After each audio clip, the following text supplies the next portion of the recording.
चीनी महंगी क्यों हो गई है? चीनी महंगी क्यों हो गई है? इस महंगाई में हम मिडिल क्लास औरतें अपने घर के बजट को मैनेज कैसे करें? कौन कौन से तरीके हैं कम खर्च में घर को चलाने का? इसके अलावा अगर हम हाउसवाइफ हैं तो हम दुनिया भर की खबरों से अनजान क्यों हैं? और हमारे देश में कितना चीनी बनाया जाता है और कितना खर्च होता है और कितना स्टॉक किया जाता है, ये सारी जानकारी आज के इस व्लॉग में हम आपको देंगे। तो हमारे आज के इस व्लॉग को एंड तक ज़रूर देखिएगा बिना स्किप किए। अस्सलाम वालेकुम मेरी प्यारी प्यारी यूट्यूब फैमिली, वेलकम है आप सभी का हमारे चैनल गजाला डायरी में। कैसे हैं आप सब? उम्मीद करती हूँ खैरियत से होंगे। अल्हम्दुलिल्लाह हम भी अच्छे हैं। तो चलिए वीडियो की शुरुआत करते हैं। वीडियो को एंड तक वॉच ज़रूर कीजिएगा। इस वीडियो में बहुत ही ज़रूरी बात शेयर करने जा रही हूँ मैं आपके साथ। आखिर चीनी इतनी महंगी क्यों हो गई है, इसकी वजह क्या है? हमारे देश, हमारे मुल्क भारत में तो हर साल लगभग 330 लाख टन चीनी बनाई जाती है और हमारे देश के लोग एक साल में 280 टन चीनी खा जाते हैं। इसलिए हमारे देश में चीनी की कमी महसूस नहीं होती है और हर साल हमारे देश में 50 लाख टन चीनी स्टॉक किया जाता है, यानी कि बचा करके इतना रखा जाता है इमरजेंसी के लिए। फिर भी चीनी पिछले हफ्ते 45 से 50 रुपया केजी मिल रही थी और अभी 65 से 70 रुपया पर केजी इसका रेट हो गया है आपके। और प्याज का भी रेट जो है वो भी बहुत ही हाई हो गया है। हमारे यहाँ तो 120 रुपये किलो हो गया है। आपके यहाँ प्याज और चीनी का रेट क्या है? कमेंट सेक्शन में ज़रूर बताइएगा। इस तरह की इन्फॉर्मेटिव वीडियो और मोटिवेशनल वीडियो आपके साथ शेयर करती रहूँगी। और सबसे ज़रूरी बात, इस तरह की जानकारी हर घर के चार दीवारी में रहने वाली हर हाउसवाइफ को मालूम होना चाहिए, क्योंकि घर में अगर हम रहते हैं तो इसका मतलब ये नहीं है कि घर के कामों में ही उलझ करके रह जाएं और दुनिया भर की खबरों से हम अनजान रहें। ये सारे आंकड़े आपको गूगल पर अवेलेबल मिलेंगे।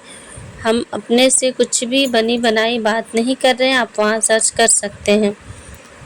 हमारा देश जो है वो दूसरे नंबर पर चीनी को बनाने में आता है। सबसे पहला नंबर ब्राज़ील का है। ब्राज़ील ऐसा देश है जहाँ सबसे ज़्यादा चीनी बनाया जाता है। बच्चे थोड़ा शोर कर दिए थे तो आप उस बच्चों की वॉइस को इग्नोर कीजिएगा। 10 साल में पहली बार ऐसा हुआ है कि हमारा देश भारत जो है 10 लाख टन चीनी ख़रीद रहा है, वो भी दूसरे मुल्क से, दूसरे देश से। ये तो बहुत ही बुरी खबर है। जो हमारा देश दूसरे देश को बेचता था, आज उसे ख़रीदने की नौबत आ गई है।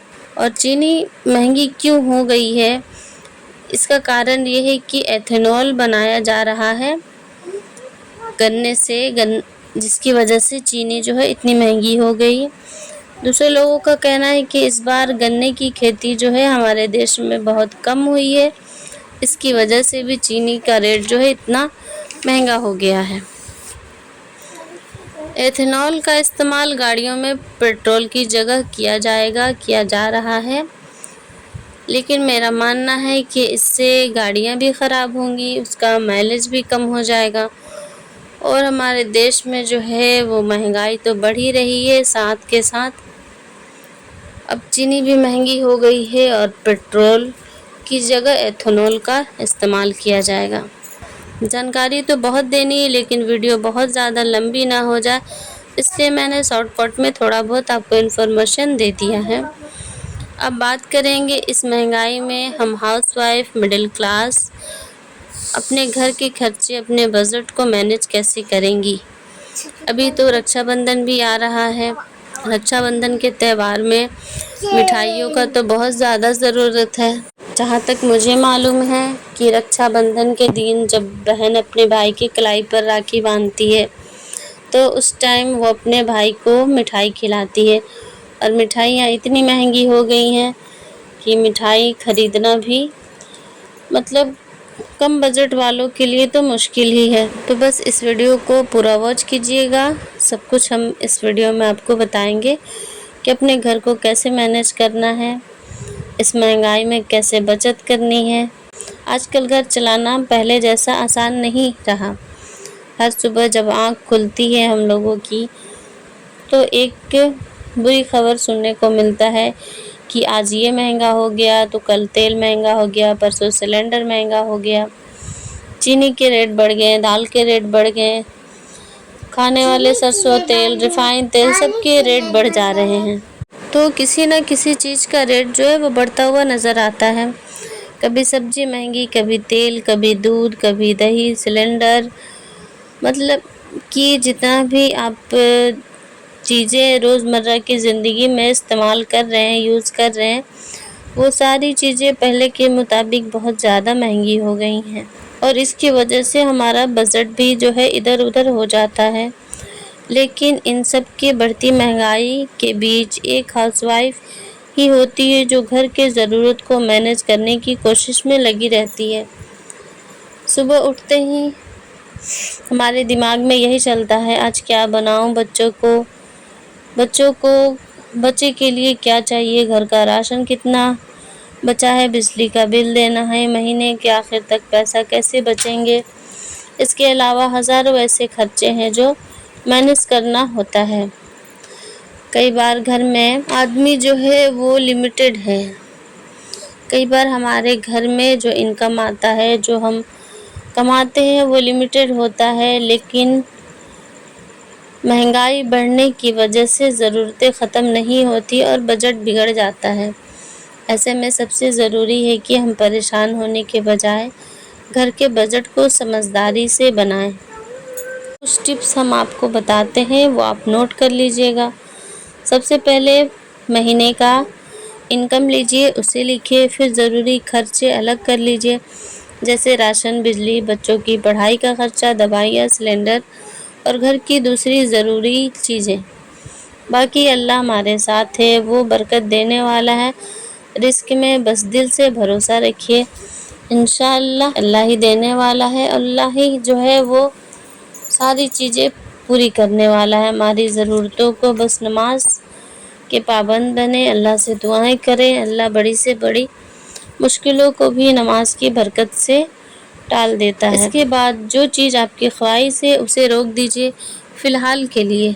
अभी आपके पास पैसे कम हैं तो आप इतनी ही चीज़ें ख़रीदें जो बहुत ज़्यादा ज़रूरी है और जिसके बगैर काम चल सकता है। बस ख्वाहिश है तो उस चीज़ को आप रोक दें, जब बाद में ख़रीद लीजिएगा।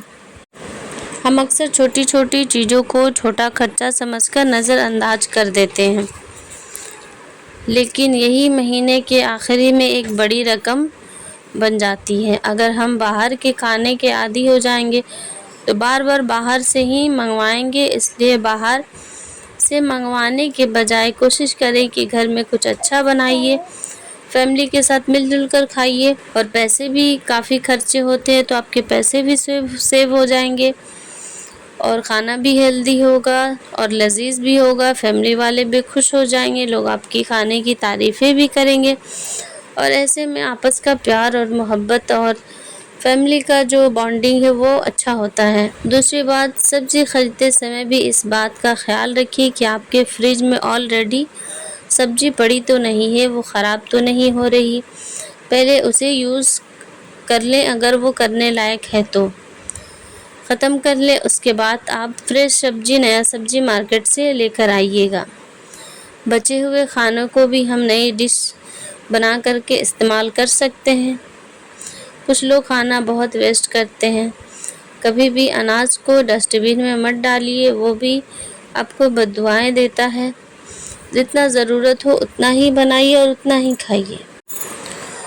और ज़रूरी बात, बचत का मतलब ये नहीं है कि घर वालों की हर ज़रूरत को रोक दिया जाए। बचत का असली मतलब है कि हम अपनी ज़रूरत, अपनी ख्वाहिश के बीच फ़र्क समझें। कई बार हस्बैंड कमाते हैं और वाइफ घर संभालती हैं। शौहर को लगता है कि पैसे कम हैं, जबकि बीवी को लगता है कि घर की ज़रूरतें बहुत ज़्यादा हैं। तो दोनों अपनी अपनी जगह सही हैं। यहाँ एक दूसरे को समझने की ज़्यादा ज़रूरत है। दोनों को समझदारी से ही घर चलता है। हस्बैंड को समझना चाहिए कि हर घर चलाना लिमिटेड मनी में कोई आसान काम नहीं है, और बीवी को भी समझना चाहिए अपने हस्बैंड को। उनकी कमाई और उनकी मेहनत की कद्र करनी चाहिए। अगर दोनों मिलकर घर का बजट बनाएं और आपसी राय मशवरे से घर को चलाएं तो वह घर बहुत ही खुशहाल हो जाता है। और मेरी प्यारी बहनों, एक बात और कहना चाहूँगी, आप अपने बच्चों को भी कम उम्र से ही पैसों की कीमत समझाइए। हर चीज़ तुरंत खरीद कर देना प्यार नहीं होता। कभी कभी बच्चों को यह सिखाना भी ज़रूरी है कि जो चीज़ अभी ज़रूरी नहीं है उसे बाद में भी ख़रीदा जा सकता है। याद रखिए, बच्चों की ख्वाहिश तुरंत पूरी कर देने से बच्चे हर रोज़ नई नई ख्वाहिशात लेकर के आएंगे और आप पूरी करते रहेंगे, और जब आप नहीं पूरी कर पाएंगे तो आपके ही बच्चे आपको फिर गलत बोलने लगेंगे। कम पैसों में खुश रहना मजबूरी नहीं, हुनर है। जिस घर में समझदारी हो, आपस में मोहब्बत हो और खर्च करने से पहले थोड़ा सोचा जाए, उस घर में कम आमदनी के बावजूद भी सुकून और मोहब्बत रहता है। घर को महंगे सामान से नहीं, समझदारी और मोहब्बत और बरकत से खुशहाल बनाया जा सकता है। तो अगर आप भी बजट संभाल रही हैं तो ख़ुद को कम मत समझिए, ये बहुत बड़ा हुनर है। हाई प्रोफाइल हाउसवाइफ में नहीं मिलेगी समझदारी और ये हुनर, क्योंकि उनके पास पैसे होते हैं, वो अपनी मर्ज़ी से घूम फिर सकती हैं, अच्छा खा सकती हैं। तो पैसों की कद्र जो है उन्हें थोड़ी कम होती है, क्योंकि उनकी हर ज़रूरतें एक बात पर पूरी हो जाती हैं। आप सिर्फ घर का काम नहीं करती, आप पूरे घर को संभालती हैं। और अगर आपको यह बात अच्छी लगी, दिलों को छूती है, अगर आप तो आप कमेंट में ज़रूर बताइए कि आप अपने घर के बजट को कैसे मैनेज करती हैं इस महंगाई में। हमारी ये आज का व्लॉग और आज का ये वीडियो कैसा लगा आप सबको? आप सब अपना प्यार और सपोर्ट बनाए रखिए। चैनल पर पहली बार आए हैं तो बिना सब्सक्राइब किए मत जाइएगा। लाइक और शेयर भी ज़रूर कीजिएगा। मिलते हैं नए फैमिली से रिलेटेड टॉपिक व्लॉग के साथ। जज़ाकल्लाहु खैर, दुआओं में याद रखिएगा। अल्लाह हाफिज़।